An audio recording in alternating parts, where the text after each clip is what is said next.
Hola, buenos días para todos. Mi nombre es Camila Cruz, soy psicóloga egresada de la Universidad Conrad Lorenz. El día de hoy, desde la Fundación de Rehabilitación Integral Ludus, vamos a hablar sobre el trastorno del espectro autista, específicamente sobre cómo podemos ver esas manifestaciones comportamentales en nuestros niños. Listo. El trastorno del espectro autista es un trastorno del neurodesarrollo. Es decir, se da en el periodo de la gestación que ocurre desde la concepción hasta el nacimiento del bebé. Y posterior a ello, los primeros años de vida se puede presentar. ¿Sí? Esto implica un déficit funcional en el sistema nervioso que puede llegar a afectar la adquisición, retención o aplicación de habilidades específicas. ¿Por qué espectro? Espectro porque no todos los niños o no todos los sujetos pueden presentar las mismas características con la misma intensidad, frecuencia y demás. O sea, es común encontrar que se presente de maneras diferentes en los niños. Muy bien, existen algunos factores de riesgo que hacen que sea mucho más probable la aparición de este trastorno. Uno de ellos es el factor de tipo ambiental, y es, por ejemplo, la edad avanzada de los padres, el bajo peso al nacer de los niños o la exposición a ciertos medicamentos como lo es el valproato o ácido valproico. Otro de los factores de riesgo que encontramos es de tipo genético, y es que las estimaciones de heredabilidad de estos trastornos varían entre el 37% y más del 90%. Por último, un factor de riesgo que influye es el sexo. Se ha comprobado que es mucho más frecuente diagnosticar o encontrar este tipo de trastornos en el sexo masculino que en el sexo femenino. Muy bien. Existen diferentes criterios o categorías diagnósticas para este trastorno. El primer criterio que encontramos son las deficiencias persistentes en la comunicación social y en la interacción social. Esto se puede manifestar de diferentes maneras. Por ejemplo, deficiencias en la reciprocidad socioemocional. Acá el niño puede tener un acercamiento social anormal o un fracaso en la conversación. También se puede presentar una disminución en los intereses, tanto emocionales como afectos compartidos, y dificultades en iniciar o responder a las interacciones sociales como tal. En segundo lugar, se pueden presentar dificultades en las conductas comunicativas no verbales, y esto es un criterio muy importante. Acá el niño puede presentar ciertas anomalías o dificultad para mantener el contacto verbal específicamente, y anomalías de su lenguaje corporal.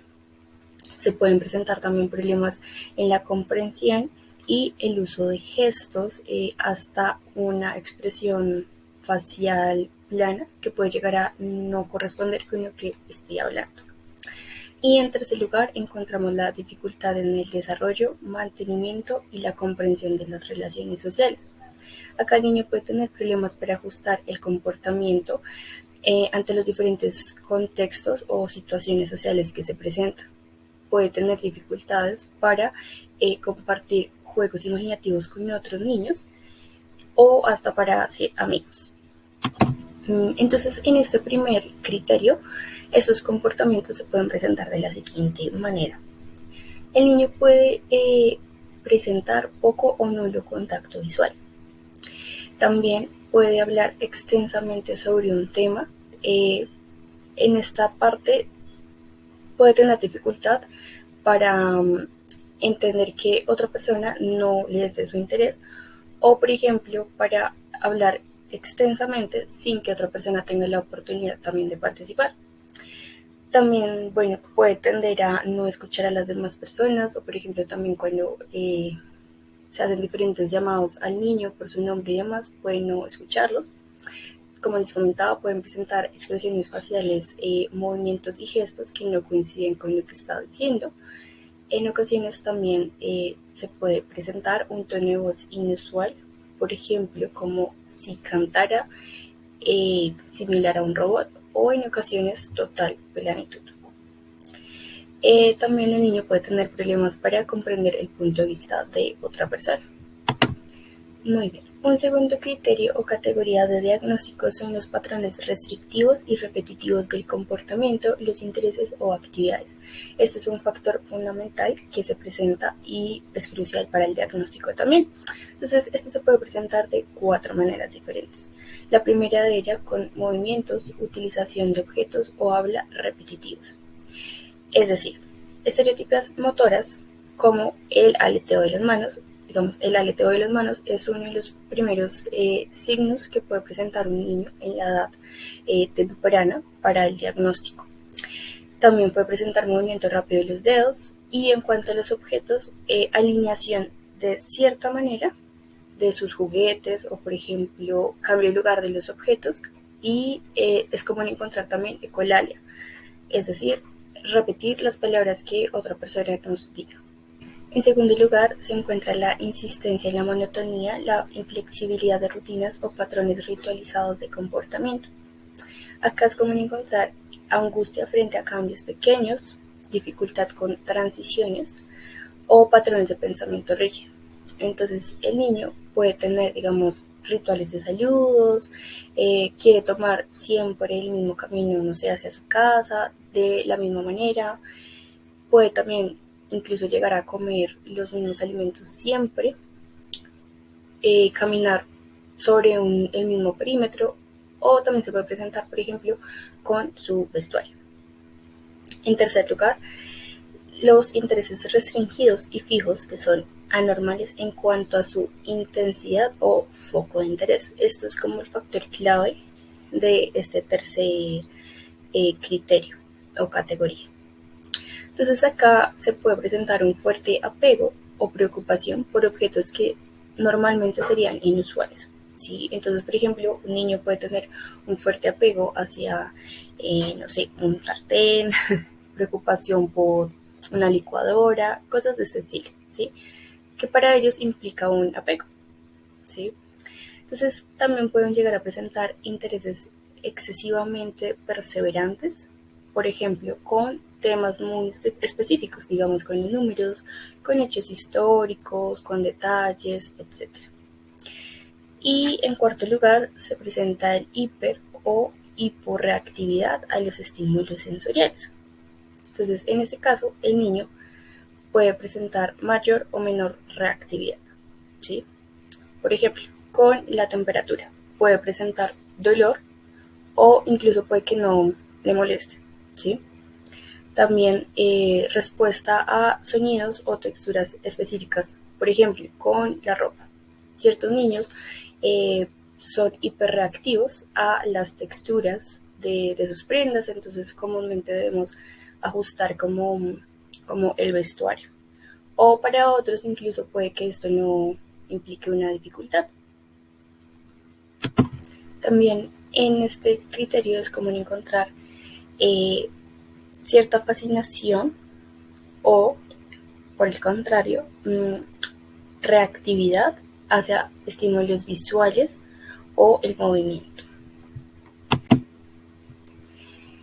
Una tercera característica o un tercer criterio es que los síntomas deben estar presentes en las primeras fases del periodo del desarrollo.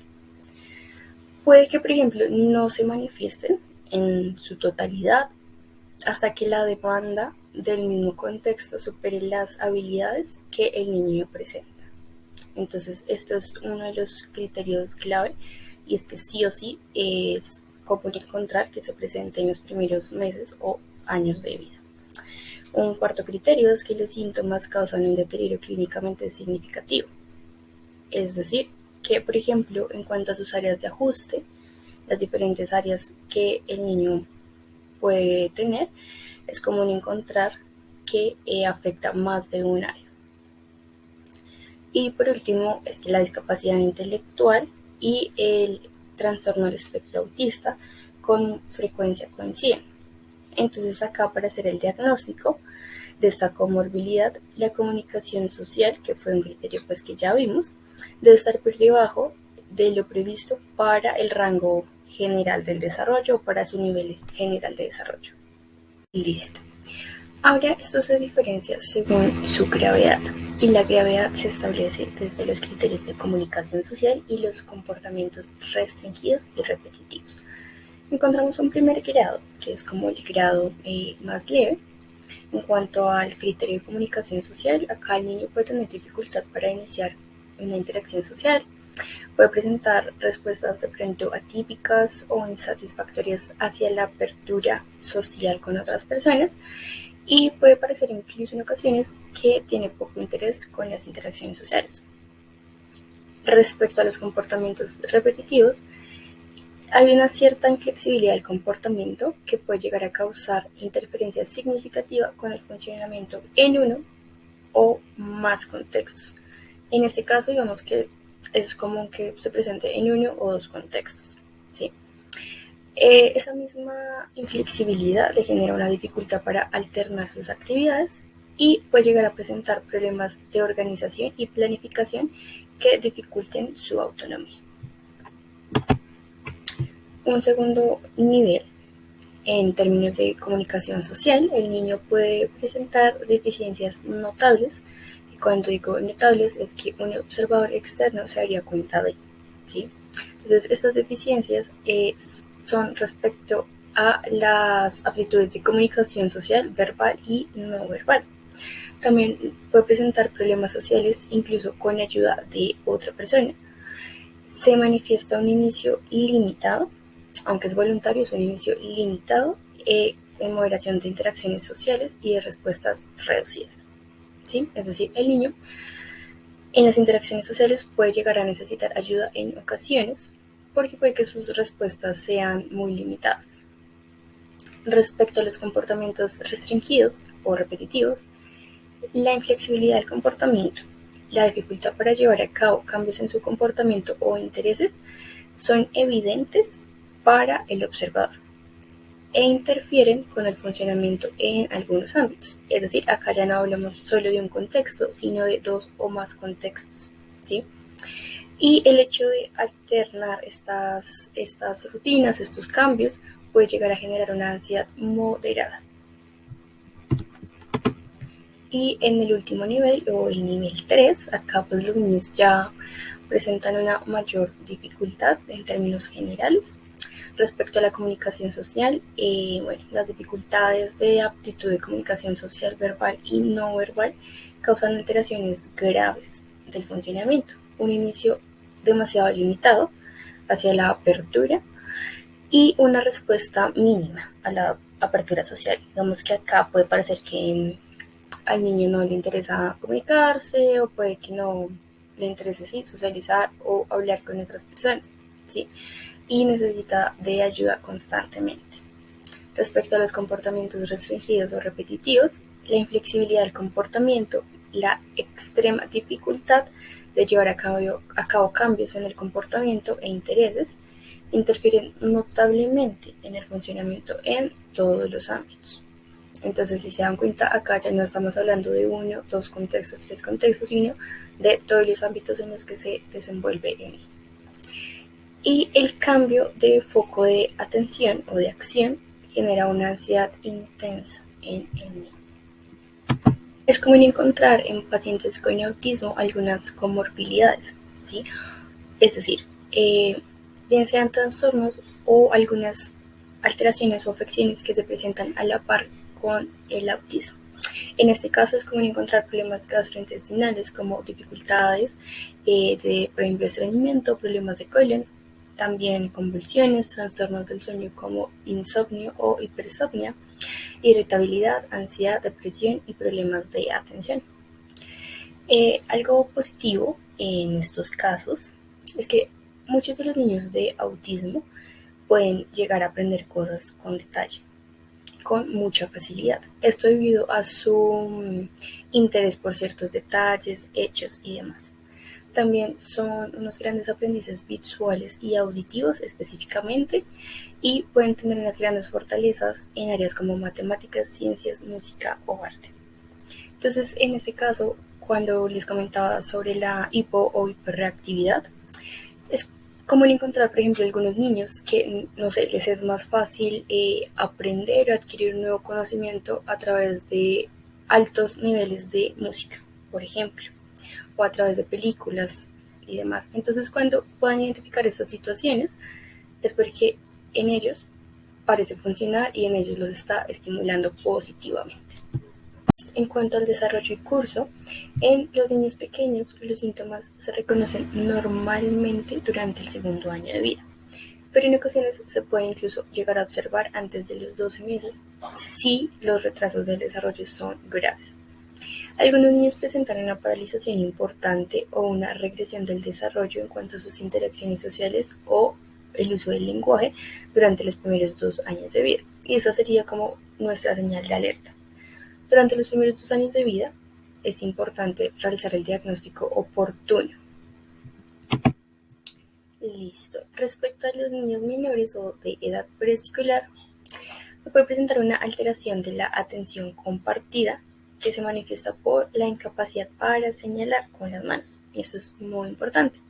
También para llevar objetos cuyo interés pueda compartirse con otros o por la incapacidad para seguir como otro señala o dirigir la mirada. ¿Sí? Esto es como el factor fundamental de los niños que se encuentran en esta etapa. También estos niños pueden llegar a tener fuertes preferencias por la repetición. Puede ser difícil distinguir estos comportamientos en los niños y para ello se debe evaluar desde el tipo, su frecuencia y la intensidad del comportamiento, como ya lo hablábamos en algún momento. Importante acá es que los padres, maestros o los cuidadores pueden preocuparse por el niño si no muestran un buen contacto visual o tienen retrasos en las habilidades del habla. Y recuerden que esos son los criterios que también ya evaluamos. Muy bien.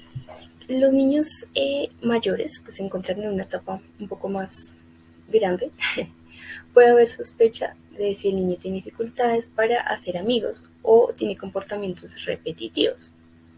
También se presenta durante esta etapa una preferencia por las actividades solitarias y este es como también uno de los factores fundamentales. También acá el niño puede llegar a presentar o preferir tener interacción con gente o más pequeña o mayor que él. ¿Listo? En este caso, durante esta etapa, los niños también pueden tener deficiencias motoras. Por ejemplo, una manera extraña de caminar o como con cierta torpeza y otros signos motores anormales. Por ejemplo, caminar todo el tiempo en la punta de los pies o con los talones. ¿Sí? En este punto o en esta etapa también se pueden llegar a presentar autolesiones y son normales los comportamientos disruptivos. Como ya veíamos antes, es normal que presenten cierta dificultad para ajustar su comportamiento a los diferentes contextos sociales. Entonces, los comportamientos disruptivos, por ejemplo, en una conversación, el niño simplemente puede empezar a cantar, puede repetir lo que otra persona nos diga y demás. Esto lo que va a ocasionar es que pues, se interrumpa como el hilo conductor. Ahora, en los adolescentes pueden presentar problemas para comprender el tono de voz, las expresiones faciales o el lenguaje corporal. Algo importante en esta etapa es que estos niños, o bueno, ya adolescentes, presentan dificultades para comprender las formas de hablar, como por ejemplo el humor o el sarcasmo. Y también pueden tener dificultades o problemas para formar amistades con sus compañeros. En esta etapa, algo importante es que pueden llegar a tener una tendencia a la ansiedad o depresión. Por último, en la etapa adulta, algunos síntomas del espectro autista pueden superponerse con otros trastornos como por ejemplo ansiedad, trastorno por déficit de atención, hiperactividad y demás. Entonces, ¿esto qué va a hacer? Que el diagnóstico sea mucho más difícil, ¿sí? Por eso es que es importante evaluarlo e ideal que sea en las primeras etapas de vida. En este caso, en la etapa adulta, pueden presentar, si bien presentan un lenguaje fluido, las dificultades para coordinar la comunicación no verbal Con el habla pueden dar la impresión de un lenguaje corporal algo extraño, rígido o exagerado durante las interacciones.